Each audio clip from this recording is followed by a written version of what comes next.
मैं जोशीमठ हूं। नमस्कार, न्यूज इंडिया आप देख रहे हैं। मैं आपके साथ सागर मिश्रा। जोशीमठ का पूरा इलाका अपने में काफी खूबसूरत है। वहां की तस्वीरें जब आप देखेंगे तो मानो ऐसा लगेगा कि वो अपने आप में आपको कैद कर लें। यहाँ की वादियां, पहाड़ों के बीच से बहने वाले अलकनंदा मन को मोहने वाली हैं। यहाँ रहने वाले लोगों के लिए ये किसी स्वर्ग से कम नहीं है, लेकिन नए साल पर जैसे इसे किसी की बुरी नजर लग गई। 2 जनवरी से लेकर अब तक कुछ ऐसा हो रहा है जिस पर स्थानीय निवासी विश्वास नहीं कर पा रहे हैं। सड़कें और घरों की दरारें फटने सी लगी हैं। लोगों के जहन में दहशत का माहौल है। हर तरफ पसरा वो सन्नाटा है। ये जान पाना मुश्किल हो रहा है कि यहाँ रहने वाले परिवार आखिर जाएं तो जाएं कहां। अपनी यादों को समेटकर पलायन करना उन्हें गवारा नहीं है। और जोशीमठ हो रहा है, वहां की तस्वीरें कैसी हैं, रिपोर्ट के जरिए आप देखिए।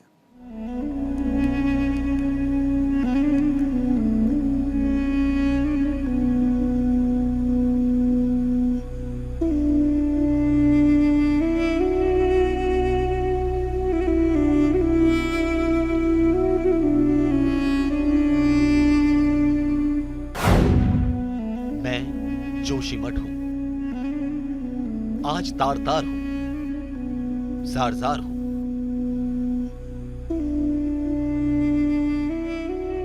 मेरे बच्चों की आंखों में आंसू हैं।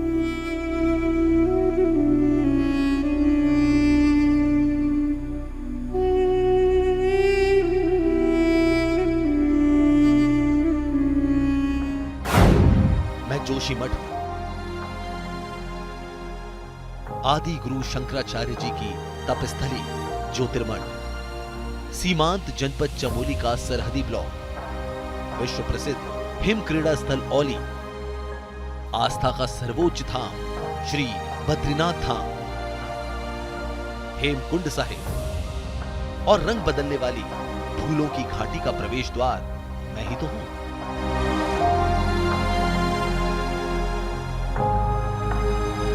मेरे ही नगर से होकर देश की द्वितीय रक्षा पंक्ति नीति माणा घाटी जाते हैं। हर साल देश विदेश से लाखों लाख तीर्थयात्री और पर्यटक मेरे आंगन में आते हैं।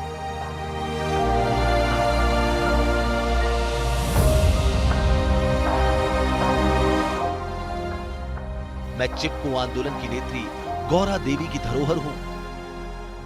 पंचप्रयाग में से पहला प्रयाग मेरे ही मुहाने पर स्थित है। एशिया का सबसे लंबा रोपवे मेरी ही बाजुओं से गुजरता है।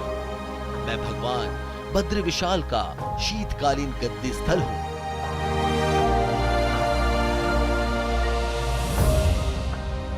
मेरे पौराणिक नरसिंह मंदिर में 6 महीने भगवान बद्री विशाल जी की पूजा होती है। मंदिर के प्रांगण में हर साल बद्री विशाल के कपाट खुलने से पहले पौराणिक तिमुंडिया कौथिक का आयोजन होता है। मैं जोशीमठ हूं। मैं महज एक नगर ही नहीं हूं, अपितु धार्मिक और सांस्कृतिक केंद्र भी हूं। मैं गढ़वाल के कत्यूरी राजवंश की राजधानी भी रहा हूं। मैं बरसों से सैलानियों की पहली पसंद रहा हूं। लेकिन इतने गौरवशाली इतिहास के बाद भी आज मैं अपनी ही पहचान के लिए छटपटाहट महसूस कर रहा हूं।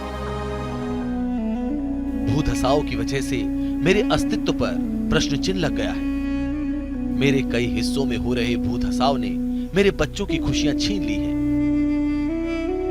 मकानों में पड़ी दरारों ने मेरे बाशिंदों का सुख चैन छीन लिया है। लोगों की आंखों से बह रही अविरल आंसुओं की धारा सब कुछ बयां करने के लिए काफी है। चारों ओर एक अजीब सा सन्नाटा कचोट रहा है। अपने जीवन भर की मेहनत की कमाई को अपने घर बार और मकान में लगाने के बाद आज मेरे बच्चों के घर सुरक्षित नहीं रह गए। खेत खलिहान से लेकर मकान तक सब कुछ भूधसाव की चपेट में आ चुके हैं। भूधसाव की वजह से मेरे नगर के बाशिंदे अब पौष माह की इन सर्द रातों में खुले आसमान के नीचे ठिठुरन को मजबूर है। मैं जोशीमठ हूं। मेरे शहर के लोगों के माथे पर पड़ी चिंता की लकीरें, बेबस और लाचार आंखें देखकर मुझे पीड़ा हो रही है। बस भगवान बद्री विशाल से प्रार्थना है कि किसी तरह मुझे बचा लीजिए। मैं बिना किसी गुनाह की सजा पा रहा हूं। मैं जोशीमठ हूं। जैसे भी हो मुझे बचा लीजिए, नहीं तो भूत हसाओ से मेरा भूगोल ही नहीं इतिहास भी सदा के लिए बहते पानी के साथ बह जाएगा, खत्म हो जाएगा मेरा वजूद। मैंने प्रकृति को अपने आंचल का दूध पिलाया है, उसे जहर मत होने दीजिए। मुझे बचाने के लिए हर वो मुमकिन कोशिश की जानी चाहिए जो हो सकती है। संकट की इस घड़ी में आप सब नगरवासियों ने जो एकजुटता दिखाई है वो सुकून देने वाली है, खास तौर पर युवाओं का जिन्होंने मुझे बचाने की कोशिश की। मैं उनकी कोशिशों का मूक साक्षी हूं। मुझे विश्वास है कि मुझ पर संकट के जो बादल मंडरा रहे हैं, भगवान बद्री विशाल जी की कृपा से जल्द ही सब कुछ सही होगा। घने अंधेरे के बाद जरूर उजाले का सूरज उगेगा। मैं जोशीमठ हूं। जोशीमठ में घरों की दरारों को देखकर दिल दहल उठता है। उत्तराखंड के गढ़वाल क्षेत्र में स्थित जोशीमठ में सड़कें फट रही हैं, मकानों की दीवारें दरक रही हैं, जमीन दोफाड़ हो रही है। इलाके में सरकारी परियोजनाओं को जिम्मेदार ठहराया जा रहा है, खासकर बिजली परियोजनाओं, सुरंगों को। लेकिन विकास परियोजनाएं तो देश के अन्य हिस्सों में भी होती हैं। बल्कि अगर हम बात करें जोशीमठ की, तो उत्तराखंड के बाकी इलाकों में भी हुए और वहां पर भी हो रहे हैं। सवाल हो रहे हैं कि फिर वहां पर जमीन दरकने की समस्या क्यों नहीं है। सवाल है कि आखिर जोशीमठ में ऐसा क्या है कि परेशानियों को दूर करने के लिए हुई सड़क बिजली की व्यवस्था से ही परेशानी हो गई। उत्तराखंड के चमोली में जोशीमठ से शुरू हुआ भू धसाव अब कर्णप्रयाग तक पहुंच चुका है। जोशीमठ के लोग चिंतित हैं, परेशान हैं, उनकी आंखों में अब चुभन दिखाई दे रही है। धसाव की वजह से घरों की दीवारें धीरे धीरे अब दरकने लगी हैं। घरों के दरकने के बाद इलाकों के पीड़ितों ने प्रदेश की सरकार से मदद की गुहार अब लगाई है। रिपोर्ट आप देखिए।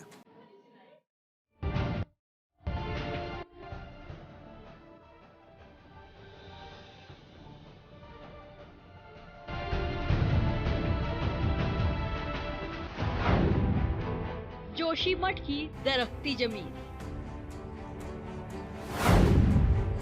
मंडरा रहा खौफ का साया, खतरे की दरार, अलर्ट हुई सरकार।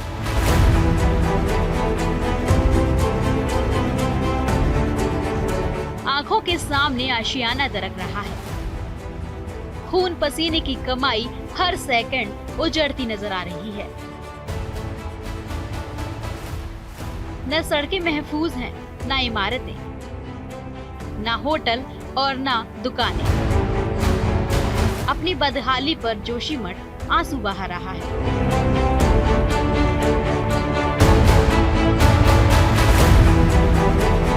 आज से 15 दिन पहले तो कोई इतनी समस्या नहीं थी, हल्के दरार थी, लेकिन हमारे मठ में नहीं था।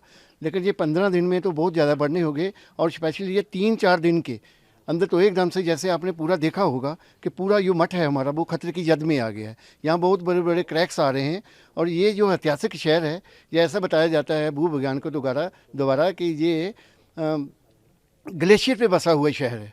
और जो इसका मुख्य कारण बता रहे हैं कि अब जो विकास ही इसका विनाश बन रहा है। यहाँ के जो बड़े बड़े हाइड्रो प्रोजेक्ट और जो बाईपास रोड बन रहे हैं, यही उसका, और जो एनटीपीसी की टनल है, जो हमारे विशेषज्ञ बता रहे हैं, वो बता रहे हैं कि पानी का रिसाव उस पर हो रहा है और तेज़ी से हो रहा है, और एकदम से उसका ये खतरे की जद में पूरा का पूरा जोशीमठ आ गया है। और उसी के साथ जो है हमारा जो ज्योतिर्मठ है वो भी इसकी जद में आ रहा है। अब भगवान बद्री विशाल ही इसकी रक्षा कर रहे हैं।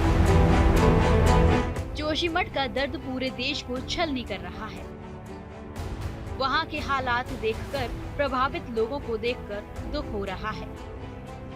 लोग बेबस महसूस कर रहे हैं। हर शख्स कुछ बोलना चाहता है, अपना दर्द बयां करना चाहता है। शासन और प्रशासन से राहत मिलने की उम्मीद की जा रही है, क्योंकि वोट मांगते वक्त वादों का पहाड़ खड़ा करने वाले जो नेता घर आया करते थे, वो पीड़ा के वक्त आंसू पोंछने नहीं आ रहे। मेरे मकान टूटने वाली है, बर्फ गिरेगा तो वो एकदम ऐसे हो रखा, दरारों से बड़ी मुश्किल पर रह रहे हम वहाँ। छोटे छोटे कुछ पीछे सो रहे के मेरे बच्चे।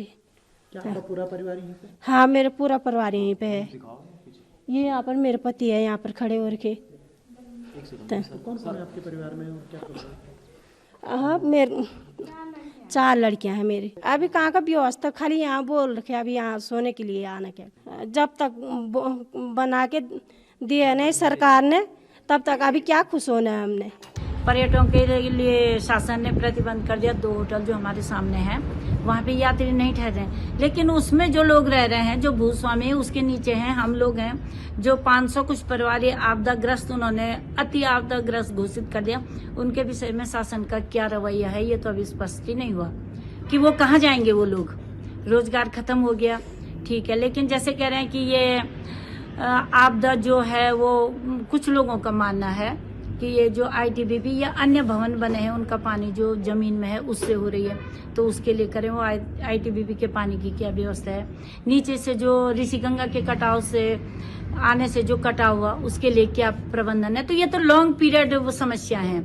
जब से हेलंग मारवाड़ी बाईपास का रोड कटिंग शुरू हुई सब, तब से बहुत परेशानी होगी, तब से ज्यादा महसूस किया जा रहा है। आज जोशीमठ में 570 के लोग 70 घर के लोग बेघर हो गए हैं। उन लोगों का क्या होगा, बड़ी तकलीफ की बात है, बहुत सोचनीय विषय है। मेरे ख्याल से तो त्वरित उन 574 लोगों का व्यवस्था कर देना चाहिए, उनकी जो है रहने का ठिकाना बना दिया जाना चाहिए। अन्यथा जो ये होगा, लोग गरीब लोग हैं, कहाँ जाएंगे, क्या करेंगे, काम बनने के कगार में है और मकान पूरे धंसने के कगार में है। और बिल्कुल जो है कि लोगों को कोई पूछ नहीं है, कहाँ जाएंगे लोग। उसी टूटे फूटे मकान में अंदर बैठे हुए हैं, अंदर जो है कि रो रो के रात गुजार रहे हैं, रात भर सोते नहीं है, बड़ी लोगों को परेशानी हुई। जोशीमठ में 600 से ज्यादा घरों में दरारें आ गई हैं। इन मकानों के धंसने का खतरा है। सड़कों पर दरारें साफ दिखाई दे रही हैं। सुरक्षा के मद्देनजर चल रहे टनल के काम और NTPC प्रोजेक्ट को फिलहाल रोक दिया गया है। वैज्ञानिक घरों में आई दरारों की जांच कर रहे हैं और इसके पीछे की वजह जानने की कोशिश की जा रही है।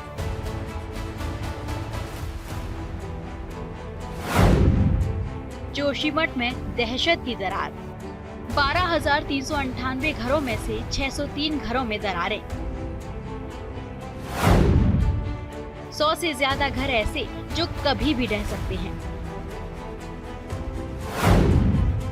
अब तक 68 भवनों को खाली कराया गया। लोगों के घरों पर लगने लगे लाल निशान। लोगों से जगह खाली करने की अपील।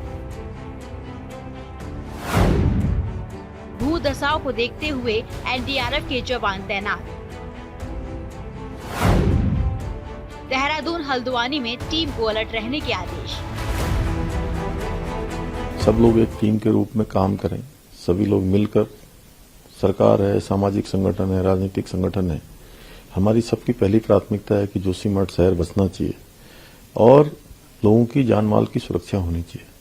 जहां सभी लोगों से मैंने मिलकर भी वैसे भी अनुरोध किया है और लोग लगे भी हैं, सब लोग अब इस काम पर लग गए हैं और जो खतरे की जद में आने वाले 68 मकान थे उन सभी को शिफ्ट किया गया है और जो एक जोन बना है 600 मकानों से अधिक का, उनको भी वहां से सुरक्षित स्थानों पर ले जाने की कार्रवाई गतिमान है और माननीय प्रधानमंत्री जी भी लगातार इसकी समीक्षा कर रहे हैं, लगातार व्यक्तिगत रूप से वो जानकारी ले रहे हैं और उन्होंने हर संभव यहाँ पर मदद का हमको सहायता का आश्वासन दिया कि हर प्रकार से सहायता होगी।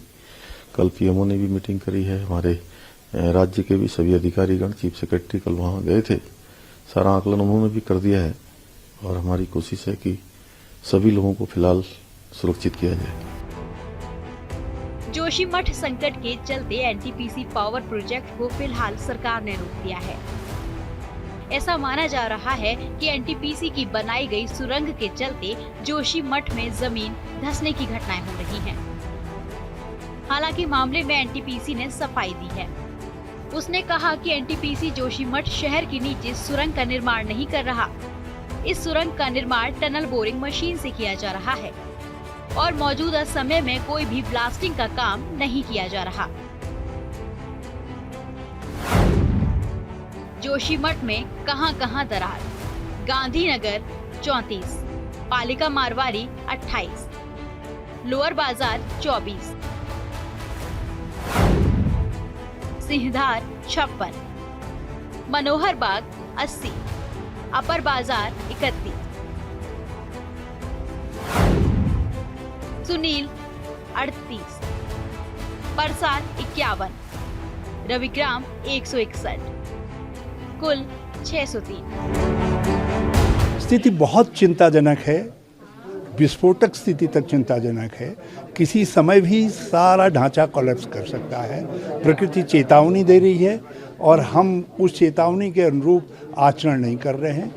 एक ही तरीका है कि जोशीमठ को दूसरी जगह बसाया जाए, नया जोशीमठ बनाया जाए और पुराने जोशीमठ का ट्रीटमेंट किया जाए।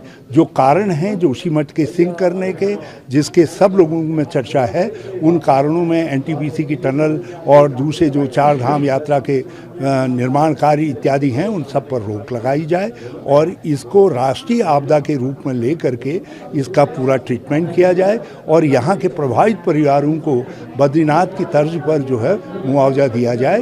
और उसमें व्यवसायिक लोग भी हैं जो किराए आदि पर रह रहे हैं, उनको भी उसमें सम्मिलित माना जाए, आपदा प्रभावित माना जाए और उनको भी मदद दी जाए। इस तरीके का हमने पहले केदारनाथ में किया था और बद्रीनाथ में भी वही तरीका अपनाया गया है, तो यहाँ भी वही तरीका अपनाया गया। पिछले साल अगस्त के महीने में ही विशेषज्ञों ने चेतावनी दी थी। 16 से 20 अगस्त तक 2022 के बीच जोशीमठ का दौरा कर विशेषज्ञों ने पहली रिपोर्ट सरकार को सौंपी थी, जिसमें कहा गया था इस इलाके में सुरक्षा कार्य करने के लिए बड़े पैमाने पर लोगों को दूसरी जगह विस्थापित करना होगा। वहीं 1976 में गढ़वाल कमिश्नर मुकेश मिश्रा की अध्यक्षता में सरकार को एक रिपोर्ट सौंपी गई थी, जिसमें साफ कहा गया था कि जोशीमठ रेतीली मिट्टी और ग्लेशियर के साथ बहकर आई मिट्टी पर बसा हुआ है और अगर इसकी नींव या जड़ को छेड़ा गया तो कभी भी बड़ा हादसा हो सकता है। इसके अलावा रिपोर्ट में खनन या ब्लास्ट पर रोक लगाने और अलकनंदा नदी के किनारे सुरक्षा वॉल बनाने का भी सुझाव दिया गया था, लेकिन इन सब रिपोर्ट को नजरअंदाज किया गया। हमारी याचिका में मुख्य मांग ये है कि इसको जो है वो नेशनल डिसास्टर डिक्लेयर किया जाए और नेशनल डिसास्टर डिक्लेयर करने के उसके जो कॉन्सिक्वेंसेज होते हैं कि वहाँ के नागरिकों को इवैक्यूएट करे सरकार अपने खर्च पर, उनके जिनके मकानों में दरार आ गई है उनके मकानों को फिर से रिपेयर करें या जो है उनके मकानों का निर्माण करें। अगर ये भी नहीं हो सकता है तो उनका पुनर्वास सरकार अपने खर्च पर करे और उनके जान माल की रक्षा करे। जब ये प्रोजेक्ट शुरू हुआ था Tapovan Vishnugad hydro electric power project, तब एनटीपीसी ने आश्वासन दिया था एग्रीमेंट में कि हम सभी जोशीमठ के निवासियों का इंश्योरेंस रखेंगे और कोई ऐसी आपदा आने पर हम उनको प्रोटेक्ट करेंगे, लेकिन वो अभी तक नहीं हुआ। वो भी डिमांड हमने इस रिट पिटीशन में की है। लॉर्डशिप इसे आप कल के लिए लिस्ट कर दें। देन लॉर्डशिप ने कहा कि जो है इसे आप मेंशनिंग लिस्ट में लाएं, जिससे कि हम कल दोबारा मेंशन करना होगा। भू धसाव मामले पर सूबे के मुख्यमंत्री पुष्कर सिंह धामी लगातार बैठकें कर रहे हैं। रविवार को भी मामले पर पीएमओ की बैठक हुई थी और इस स्थिति की समीक्षा की गई थी। एडिशनल चीफ सेक्रेटरी के नेतृत्व में लोगों के राहत और बचाव कार्य के लिए एक कमेटी गठित करने के निर्देश दिए गए। इसके अलावा जोशीमठ इलाके के सर्वे कराने के भी निर्देश हैं। अब तक कई परिवारों का रेस्क्यू किया जा चुका है और इन सभी को अस्थायी राहत शिविरों में पहुंचाया गया है। जोशीमठ संकट पर सरकार अलर्ट, पीएम मोदी ने सीएम धामी से की बात। जोशीमठ संकट पर नेताओं में हुई बात। पीएम मोदी ने हर संभव मदद का भरोसा दिया। जोशीमठ पर पीएमओ ने की उच्च स्तरीय समीक्षा। शनिवार को सीएम धामी ने जोशीमठ का किया था दौरा। देखिए वहाँ स्थिति विकट है, इसमें कोई शक नहीं है। जिस प्रकार से वहाँ पे एक नेचुरल कैलेमिटी आ रही है और दिख रहा है कि कुछ वहाँ पर हालात गड़बड़ होने जा रहे हैं। सरकार चिंतित है, प्रधानमंत्री जी खुद चिंतित है। प्रधानमंत्री कार्यालय से लगातार जो संदेश नीचे जाना चाहिए, जो चिंता होनी चाहिए वो हो रही है। और मैं अपेक्षा करता हूँ कि जो लोग वहाँ पर हैं वो भी सरकार के साथ सहयोग करेंगे और एवोक्यूएशन करेंगे, ताकि कल कोई अनहोनी हो उस समय किसी की जान ना जाए। सीएम की बैठक के बाद जोशीमठ क्षेत्र के प्रभावितों के लिए जिला प्रशासन ने बड़ा फैसला लिया। मुख्यमंत्री के निर्देश पर प्रशासन ने 6 महीने तक प्रभावित परिवारों को किराया देने का ऐलान किया है।